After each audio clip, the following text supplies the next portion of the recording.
Muy buenos días, buenas tardes, buenas noches a todos los compañeros. Nuevamente, bienvenidos a una actualización del parte del Departamento de Epidemiología de CAICE de Silao. Nuevamente nos acompaña la doctora Leticia Viñuelas, servidor del doctor Israel, para poder llevarles el tema de las acciones que tenemos que realizar sobre la viruela símica, por lo que vamos a iniciar esta sesión. Esperemos que sea de su agrado y sobre todo que podamos aclarar dudas sobre nuestra labor que tenemos que realizar en la prevención de esta enfermedad. Por lo que iniciamos. En este caso es la viruela símica, es una zoonosis de tipo viral que pertenece al género de Orthopoxvirus. Esta es una enfermedad prácticamente viejita, donde se pudo aislar por primera vez en simios desde 1958 en un laboratorio de Dinamarca, un virus de origen africano, donde posteriormente algunos especímenes en África se fueron encontrando no solamente en el mono, sino también en algunos animales como la ardilla africana, donde se volvió un huésped común de dicha enfermedad. Prácticamente esta enfermedad empezó a encontrarse ya infección en humanos a partir de 1970, donde se describió por primera vez una transmisión de animal a humano en la República Democrática del Congo, donde se identificaron numerosos brotes y donde justamente en este continente, en este país, fueron principalmente las zonas donde encontraron brotes de manera consecutiva, hasta que en el 2003 fue la primera vez que se detectó esta enfermedad en el hemisferio occidental, o sea que no es la primera vez que esta enfermedad llega a salir de África, y donde justamente en ese año fueron 93 casos, pero eso se detectó por contacto en animales, más no por contacto entre humanos. A partir del 13 de mayo de 2022, varios países que no eran endémicos de esta enfermedad empezaron a presentar casos de viruela símica, donde ya se encontró la sospecha justamente de contagio entre seres humanos de este virus. Y justamente en nuestro país, el primer caso se detecta en 24 de mayo de 2022 en nuestro vecino estado de Jalisco, por lo que prácticamente en el país se eleva las alarmas, sobre todo en los estados vecinos. Bueno, aquí en este mapa podemos observar prácticamente dónde ha habido casos confirmados hasta el 26 de agosto de 2022. Sí, y bueno, se ven, aquí está nuestro México, donde ya tenemos casos confirmados y estamos adelantamos a ver cuántos son los que se han presentado. Sí, pero tenemos que ya en Estados Unidos, eh, ay Dios mío, Bolivia, Perú, Brasil, sí, prácticamente son países en los que con anterioridad no se veían casos, sino que únicamente los veíamos en África, como dijo anteriormente el doctor Israel, son países no endémicos donde se van a presentar en este momento los casos de viruela símica. Bueno, como pueden ver, los casos que se han estado confirmando a través del mundo se fueron elevando desde el 6 de mayo de 2022 y paulatinamente lo que hicieron en agosto, si observamos la gráfica, empezó a haber un repunte en los casos a nivel mundial de una manera importante. Por eso la Organización Mundial de la Salud ha emitido las alertas correspondientes para la búsqueda intencionada de casos que se pudieran encontrar en los países miembros. Hasta el 29 de agosto de 2022 ya van 49.482 casos confirmados a nivel mundial. Este otro mapa es afortunadamente, la viruela del mono es menos agresiva como vimos anteriormente en la pandemia por COVID. No se han presentado muertes hasta este momento, hasta el 21 de agosto del 2022 no se había notificado ninguna muerte en nuestro país. Más sin embargo, se vemos aquí, sí, que en España se presentaron 2 casos y en Nigeria fueron 4 casos. Sí, pero bueno, eso no nos exenta que probablemente se pudiera presentar aquí en nuestro país. Ya saben, como cualquier enfermedad, aquellas personas que tengan alguna comorbilidad en la cual esté disminuido su sistema inmune, pues probablemente se vayan a presentar en algún futuro, pero hasta la fecha de agosto no teníamos reportado ninguna muerte. Por parte del panorama epidemiológico de la Secretaría de Salud, ha emitido varios comunicados. En el último comunicado del número 418 ha confirmado 386 casos de viruela símica en nuestro país y como mencionó la doctora Leti, ninguna defunción hasta el momento. De estas 386 casos se han distribuido en las 24 entidades del país, donde se reporta una vigilancia mucho más estrecha por la presencia de los casos. Y una de las características es que la viruela símica se va a caracterizar siempre por lesiones en la piel como ampollas, porque puede haber fiebre, malestar general y dolores musculares. Entonces, como cualquier otro seguimiento de una enfermedad febril exantemática, debemos de mantener ese cuidado y sobre todo que sí se ha visto que ha habido contagio estrecho entre las personas enfermas, o sea, el contacto primario, junto con las personas que están relacionadas muy estrechamente entre sus contactos, incluyendo el contacto sexual como un medio de transmisión de la enfermedad. Aquí tenemos una tabla de la simplificación de los casos que han sido sospechosos, 862, de los cuales se han confirmado 386, se mantienen 172 en estudio en aquel momento de agosto y se han descartado 304 casos. Como ya mencionamos, 24 entidades son las afectadas hasta el momento. Entre los grupos etarios de edad se ha encontrado la mayoría de los casos entre los 30 y 39 años, muy pocos, pero menores de 20, pero si nos fijamos, la mayoría se está concentrando entre los 20 a los prácticamente 50 años de edad, es donde tenemos la mayoría de los casos y una proporción muy importante de presencia de hombres que han sido afectados por esta enfermedad y una proporción muy pequeña de mujeres. Aquí encontramos el panorama epidemiológico. En el panorama epidemiológico, como vamos a observar, bueno, este es a partir de mayo de 2022, que fue cuando se presentó el primer caso, como comentamos al inicio, en la entidad de Jalisco. Sí, posteriormente se ve que ha habido un repunte de casos en el mes de julio, ¿sí? Si ustedes observan prácticamente durante todo el mes de agosto, bueno, aquí hasta el corte que se tomó hasta el 19 de agosto, se ve que la mayor cantidad de casos va a ser se presenta durante este mes. Sí, y eso, bueno, tiene mucho que ver porque, bueno, como ustedes saben, la mayoría de las enfermedades exantemáticas se presentan durante la época de verano. Aquí tenemos un cuadro donde está distribuido en entidad federativa, donde la Ciudad de México es la que se lleva las palmas por la mayor cantidad de casos confirmados y posteriormente viene Jalisco y el Estado de México. Desafortunadamente ya para el corte del 22 de agosto, el Estado de Guanajuato se detectaron los primeros dos casos. Los casos que se presentaron, los dos primeros casos dentro de la entidad de Guanajuato, pues fueron en la jurisdicción 7, pertenecientes a León, pero estos fueron notificados por el Seguro Social. Y en nuestra jurisdicción, el primer caso es por parte de la Secretaría de Salud. Este paciente es una paciente femenina que pertenece o se detectó en el municipio de San Francisco. Sí, como ustedes ven, aquí se ven las lesiones. Vamos a ver más adelante que la mayor parte de las lesiones es una característica para diferenciarla con la varicela, es que se presentan con mayor cantidad en lo que es la cara. Sí, y se ven, bueno, aquí como ustedes pueden bien observar, en estas lesiones son lesiones que son pápulas, pero tienen un centro con una depresión, se ven como si fueran aparentes, como volcanes, incluso da la impresión como si fuera un molusco contagioso, pero las lesiones son más grandes que un molusco contagioso. Sí, aquí se ven, también como comentó el doctor, y vamos a ver más adelante, las lesiones se presentan al igual que en la varicela, como en otras enfermedades febriles exantemáticas, se van a observar lesiones en varios estadios. Entonces aquí se ven las lesiones con una depresión central, pero acá ya tenemos lesiones en forma de costra, ¿sí? Entonces es una de las características que se han observado en la viruela símica a comparación de la varicela, que las lesiones van a estar umbilicadas y en su mayor proporción van a presentarse en cara. Justamente dentro de lo que nosotros estamos hablando y de las recomendaciones que hace la Secretaría de Salud para que todos podamos visualizar y sobre todo leer el manual de procedimientos estandarizados para la vigilancia epidemiológica de la viruela símica. Hay que recordar que la transmisión del virus de la viruela símica se transmite de una persona a otra por contacto estrecho, principalmente por las lesiones, líquidos corporales, las gotículas respiratorias y materiales contaminados como la ropa de cama.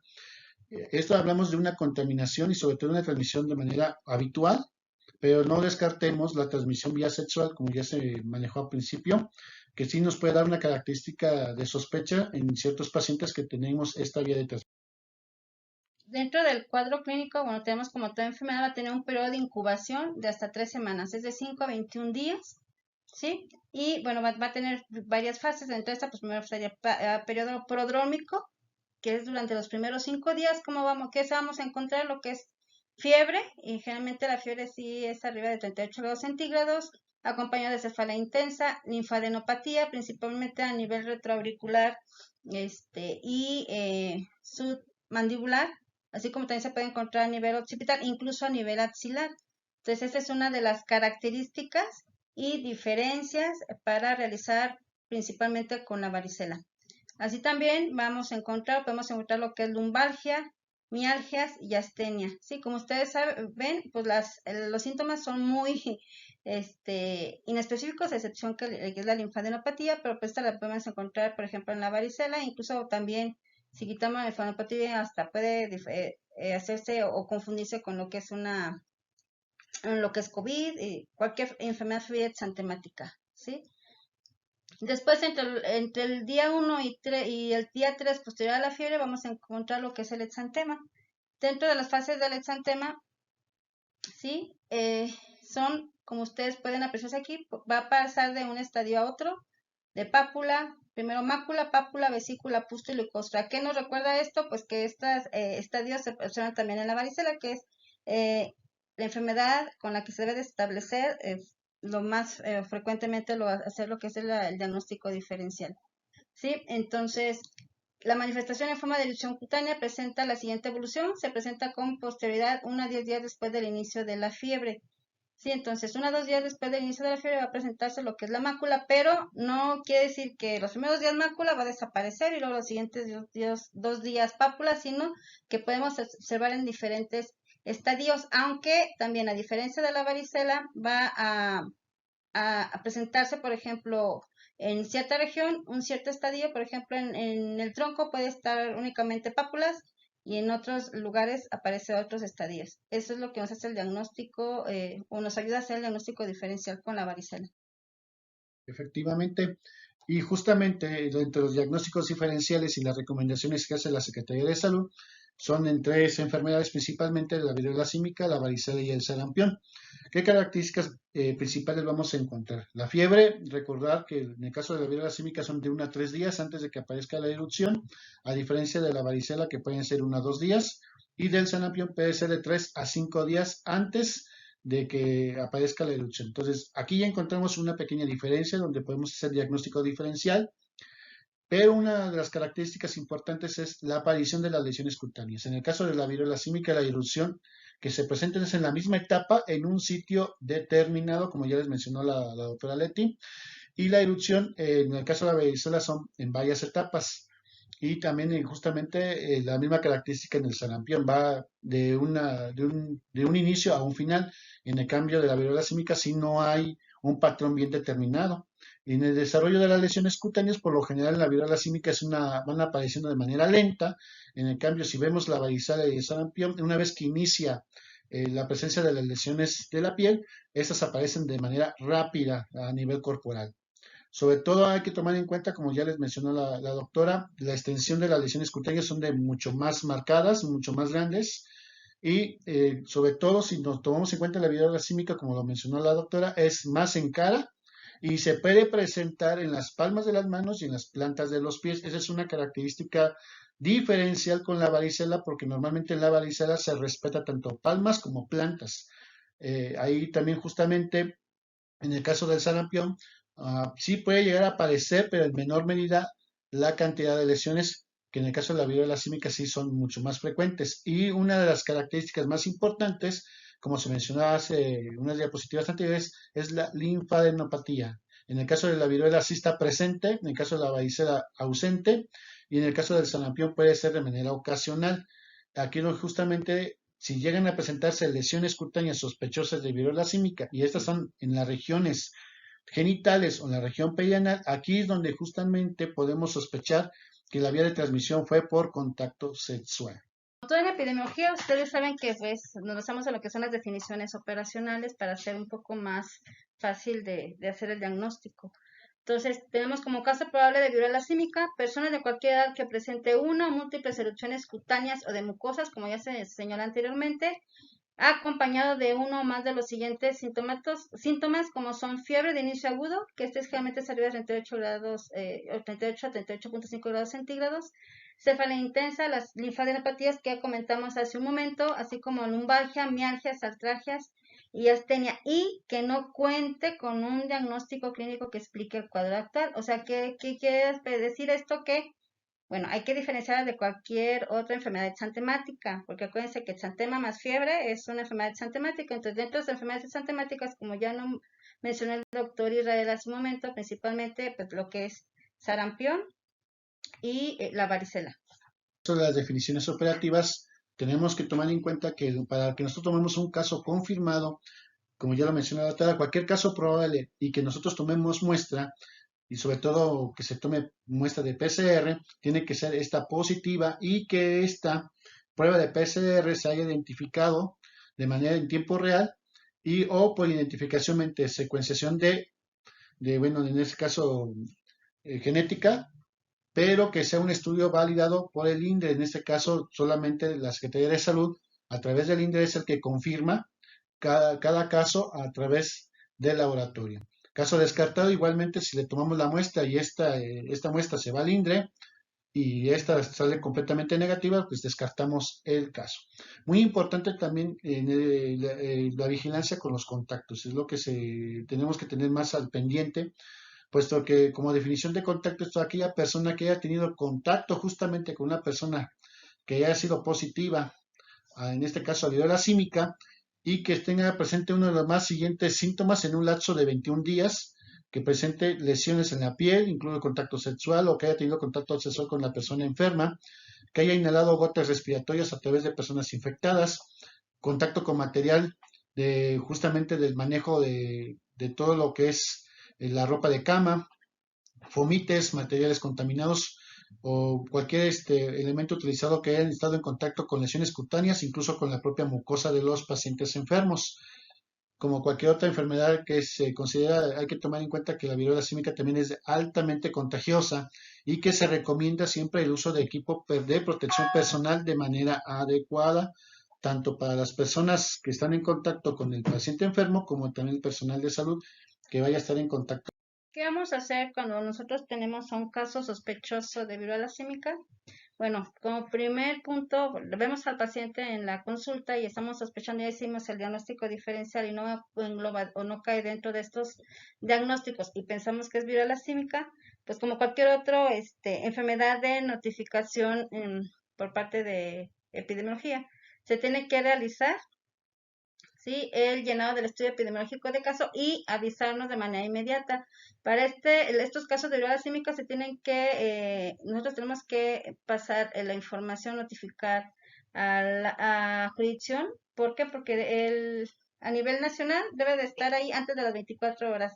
Entonces la notificación es inmediata, se llena el formato del estudio epidemiológico de caso, se hace un resumen clínico muy importante. Esto no se solicita para otro tipo de padecimientos, pero en este caso nos admitan la muestra en el laboratorio estatal, piden un resumen clínico. Ese resumen tiene que ser realizado por el médico que atiende al paciente. Ese resumen clínico no lo hace epidemiología. Entonces, al momento de que ustedes ven un caso sospechoso, se llena el estudio de caso y ustedes hacen un resumen clínico del paciente, en donde ahí van a poner dentro del cuadro clínico, pues, característicamente deben de venir todas las lesiones y en el diagnóstico colocar como caso probable de viruela símica, porque si no tiene ese diagnóstico, pues en automático nos rechazan la muestra. ¿Sí? Una vez que ustedes realizan esto, el llenado y hacen el resumen clínico, notifican epidemiología. ¿Para qué? Para tomar la muestra. La muestra ahorita vamos a ver cómo se realiza. Y bueno, aquí nos dicen que el REMU, anteriormente se hacía el REMU, es un formato especial. Ahora el REMU no se realiza a los casos probables, sino únicamente a los contactos de paciente. ¿Sí? Después de que se toma la muestra, bueno, nosotros tenemos que notificar al laboratorio y se manda la muestra junto con un formato 12 que viene aquí, que eso se refiere, es el formato donde se lleva al laboratorio la muestra. ¿Sí? Muy importante, como comentó el doctor Ira, la identificación de contactos. ¿Por qué es importante esto? Vamos a ver más adelante en el estudio de caso. En la parte posterior viene, incluso se tiene que anotar el nombre de todos los contactos con los que tuvo el paciente, sobre todo los intradomiciliarios, porque nosotros llevamos lo que se llama red negativa de contactos, es decir, todos los días tenemos que estar notificando nosotros antes de las 9:30 a nivel jurisdiccional si los contactos que tuvieron, que son, bueno, las personas que tuvieron contacto con el caso se encuentran asintomáticos. ¿Por qué? Porque si este paciente o este contacto era asintomático, pero después inicia con síntomas, se tiene que iniciar todo el proceso como un caso sospechoso, es decir, se tiene que hacer estudio de caso, resumen clínico, toma de muestras y mandar al laboratorio, ¿sí?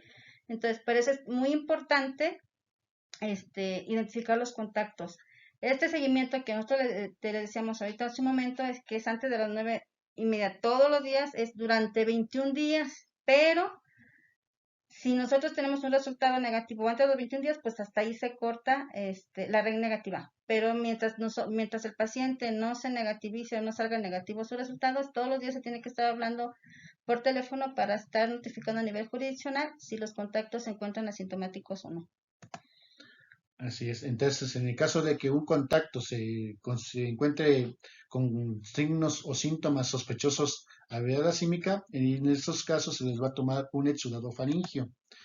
Pues es muy importante el aislamiento y sobre todo las recomendaciones de cuidado de los contactos para evitar la contaminación, pero recuerden que el periodo de incubación es bastante largo y por eso son los 21 días. Muy importante la utilización del equipo de protección. Afortunadamente nosotros en el CAICES tenemos lo necesario para en caso de que se llegue a ocupar, lo pueden solicitar con confianza para la revisión de los pacientes y más sobre todo con el personal que va a realizar la toma de muestra. El personal que tome la muestra y el personal que apoya la toma de muestra debe de estar completamente cubierto, el uso de los gogles, los guantes, ahora sí, su mascarilla N95 y la bata desechable de manera adecuada. Dentro de los criterios y condiciones para el envío de muestras, como ya se comentó, bueno, van a ser principalmente en la persona sospechosa, son mediante la toma de muestra de las lesiones, ¿sí? Entonces dijimos que las lesiones van a ser, pueden encontrarse en varias etapas de lesiones, por lo tanto, nos piden enviar el hisopado, este es con un hisopo seco, ¿sí? Se toman muestras de 2 a 3 lesiones cutáneas de diferentes etapas, o sea, tenemos pápula, vesícula o pústulas, pues hay que, no sé, si se toman 2, pues tomar una muestra de una pápula y una vesícula, por ejemplo, para poder adquirir muestra de 2 etapas. Así también donde se presenten costras, también se va a mandar la muestra de una costra. ¿Dónde se van a tomar? Como ya les comenté, los hisopos, pues va a ser un hisopo seco donde se va a colocar en un tubo, ¿sí? Este tubo debe de estar herméticamente sellado y rotulado. Lo que se nos pide para no manipular y evitar la transmisión, que el rotulado de los tubos, así como la caja de Petri, se haga antes de que se tome la muestra, ¿sí? Y esto es pues para evitar la transmisión. Ya que está tomada la muestra, pues se sella herméticamente y se va a depositar, como se hacen las tomas de COVID, en un triple embalaje, ¿sí?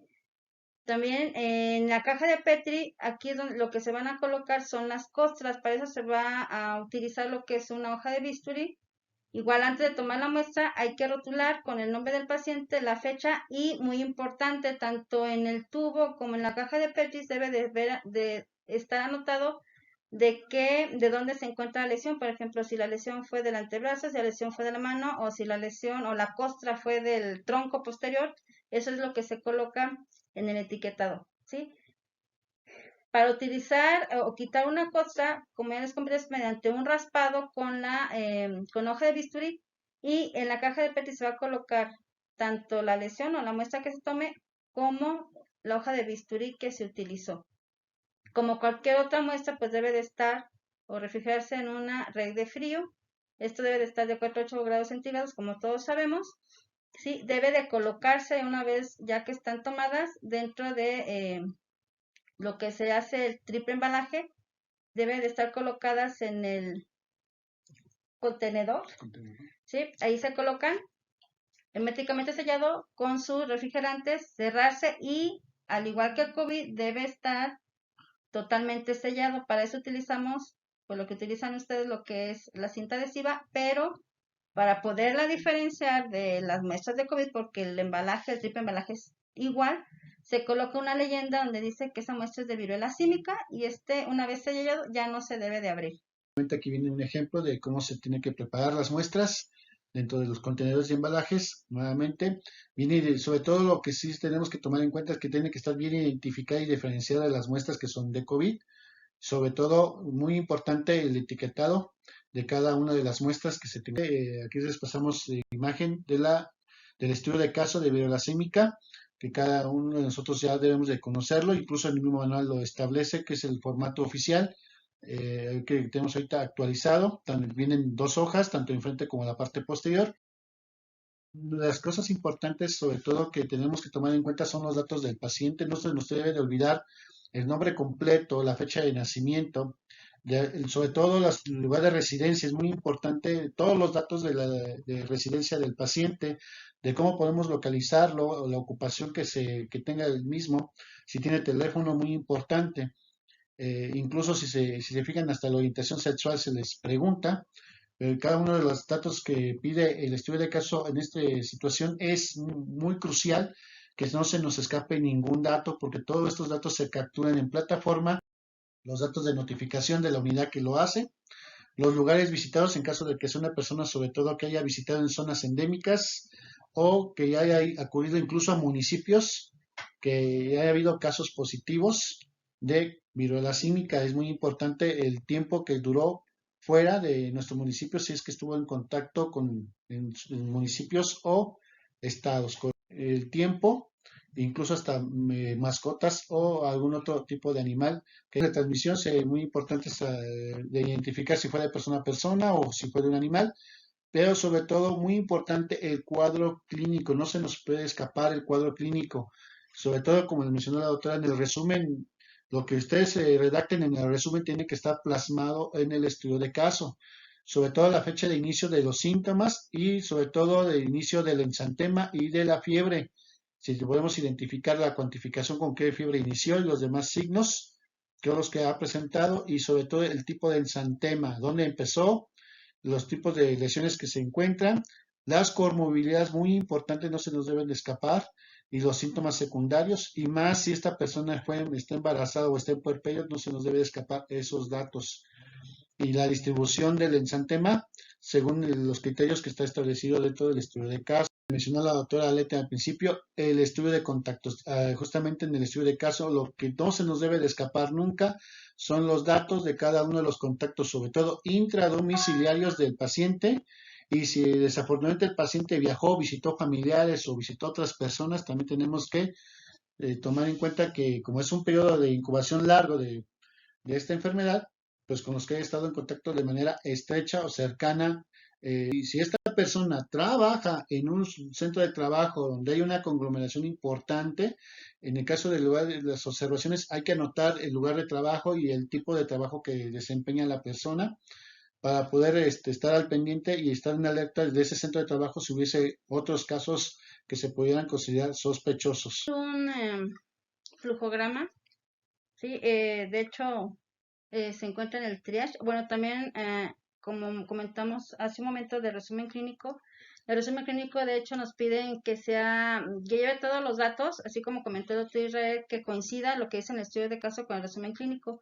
En el triage se les dejó, cuando es entre semana no hay problema porque como que nosotros estamos aquí ya puede así como que rápidamente comentarles cómo se debe de hacer, pero como cuando es fin de semana en las tardes en las que no estamos, no hay nadie en el departamento, en el 3 se dejó una nota donde está identificado qué datos son los que se deben de preguntar a la paciente y qué datos son los que deben de venir plasmados en el resumen clínico para que no haya ningún problema con el laboratorio y que nos vayan a regresar la muestra. Entonces, este flujograma, bueno, nos dice que caso probable, pues ya comentamos hace un momento, está aquella persona que presenta exantema con todas esas características en los diferentes estadios, mácula, pápula, vesícula, pústula, costra, cuando ya nosotros sospechamos en ella, más que se acompañe de uno más de los siguientes que son fibromialgia, cefalea, linfadenopatía, astenia, dinamia lumbalgia, que vimos anteriormente. Si estas personas presentan estos síntomas y lo están catalogando como un caso probable, Sí, ¿qué es lo que se hace? Bueno, hay que notificar de manera inmediata y hay que tomar la lesión. Ya dijimos que la lesión es con un hisopo seco cuando son pápula, vesícula y pústula, pero en la costra, pues en la caja de Petri es mediante la hoja de bisturí, se va a tomar muestra de la lesión. Hay que notificarlo de manera inmediata, en menos de 24 horas, hacer la nota médica, se llena el estudio de caso, ¿sí? Y bueno, esto de formato 12, pues no lo llevan ustedes, eso ya nos corresponde al departamento de epidemiología, al igual que también a nosotros envía la red diaria de contactos de caso sospechoso. Para esto, como comentó el doctor Isra, pues es anotar el nombre completo de todos los contactos que tuvo el paciente, ¿sí? Todo contacto, y este es el estudio que se lleva a cabo para los contactos del paciente, ¿sí? ¿Qué es un contacto? Pues el contacto es la persona que ha estado en relación o contacto, vaga redundancia, con el caso sospechoso. Sí, si a la hora de interrogar y hacer el llenado del estudio de caso vemos que tiene contactos y estos contactos, alguno de ellos presenta síntomas, es decir, que tiene fiebre, mialgias, atalgias, cefalea, astenia, dinamia, etcétera, y que aparte tiene lesiones o síntomas acompañado de los síntomas generales, ya se vuelve un caso. ¿Qué quiere decir? Que ese contacto se vuelve a hacer todo lo que se realizó al paciente sospechoso, es decir, se llena el estudio de caso, se notifica en menos de 24 horas, se toman las muestras para mandar al laboratorio, siempre y cuando tenga lesiones más síntomas. Pero si es contacto del paciente sospechoso, tiene sintomatología, es decir, tiene fiebre, mialgia, cefalea, linfadenopatías, astenia, dinamia, lumbalgia, pero no tiene lesiones, a ese se le va a tomar muestra, un faríngeo, para enviarlo y realizar lo que es la PCR. Muy importante esta, a diferencia de las muestras que se toman en el COVID, es en seco, es decir, es en el tubo como la imagen que ustedes vieron hace unas diapositivas, que ahí se mete el hisopo de las lesiones cuando se toma muestra de las pápulas o las pústulas. También es lo mismo, es el mismo tubito, sin vial, es decir, no lleva líquido, a diferencia de las muestras que toman en el COVID. Sí, es un tubo seco, pero también se envía para la PCR. Y pues es igual, aquí es notificación inmediata, la nota, llenada del estudio de caso, pero aquí ya, a diferencia del paciente sospechoso, se va a llamar el formato REMO, ¿sí? Es un formato especial que también te da datos generales, y que ya en su momento pues también se les va a dejar toda esta papelería en el test respiratorio, que es donde se toman las muestras. Entonces recuerden que nuestra acción a nivel local principalmente es la atención médica de los casos. Tenemos que detectarlos, sospecharlos, y en caso de que tengamos sospecha muy tangible de que sea una viruela símica, pues como mencionamos, notifiquen de manera inmediata al Departamento de Epidemiología para que se lleven a cabo todas las acciones, para que se haga la notificación directamente a jurisdicción y al SINAVE para realizar los estudios epidemiológicos correspondientes, las tomas de las muestras y hacer el envío oportuno. Estas muestras, por la situación de la viruela símica, se consideran de muestras urgentes y muestras de que se tienen que llevar lo más pronto posible para que sean enviadas al INDRE. Por eso la importancia de que cuando se tenga este tipo de situaciones, nosotros estaremos enterados de un caso sospechoso y poderles apoyar para que todo esto se lleve a cabo, y esperemos que no tengamos la necesidad de notificar ninguna defunción por viruela símica, pero tomen en cuenta que también depende de las condiciones personales y las comorbilidades del paciente que se puede llegar a complicar. Eh, eh, Haciendo referencia a lo que se comentó hace un momento, cuando ustedes ven al paciente en la consulta y ustedes les hacen el estudio de caso y hacen su nota médica, aparte de que en su nota médica decía el diagnóstico, deben de registrar en el SWIBE para que ustedes, cuando nos entreguen el SWIBE, nosotros vaciarlo o capturarlo en lo que es en el SINAVE, ¿sí? Dentro de las recomendaciones de tratamiento, como al igual que el COVID, que es causado por un virus, pues no hay ningún tratamiento específico. El tratamiento sigue siendo sintomático, es decir, hay que dar antipiréticos o analgésicos, y nos solicitan que se evite el uso de los antibióticos como profilaxis para infección bacteriana secundaria. Muchas veces las lesiones están tan aparatosas por el rascado que muchos tendemos a dar antibióticos. Entonces aquí es que lo que se nos pide es hacer una recomendación de que no se utilice. Para lesiones orales, igual que en la viruela, en la varicela, pues lógicamente, sobre todo si son los niños, pues va a tener dificultad para la ingesta de alimentos e ingesta de líquidos. Entonces aquí nos recomiendan el uso de anestésicos locales o de antisépticos para que las personas puedan llevar a cabo una buena alimentación, sobre todo en los niños, y que no haya como dato secundario la desnutrición. Y para lesiones genitales o no rectales en los que hay o se sospecha de que hay una transmisión por vía sexual, pues también hay que colocarle, ahí podemos darle antisépticos y anestésicos locales para que haya mejoría de la sintomatología. También así, las lesiones deben de mantenerse siempre limpias y secas, ¿sí? Y no está recomendada la debridación. Si ustedes vieron en las lesiones que se vieron aparatosas en cara del caso de San Francisco, pues algunas hasta se ven como si fueran o fuera a iniciar lo que es la necrosis, pero no se realiza la debridación. Estas síntomas o los signos que se presentan en esas lesiones, pues conforme van saliendo del cuadro van a ir desapareciendo, ¿sí? En caso de presentar algún absceso, aquí sí está indicado el drenaje para evitar complicaciones, sobre todo en hueso, mediante evitar lo que es una osteomielitis, artritis séptica, piomositis o sepsis, ¿sí?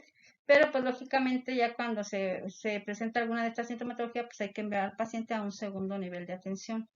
Entonces, no debemos olvidar que el objetivo del tratamiento es únicamente o se basa en aliviar los síntomas, ¿sí?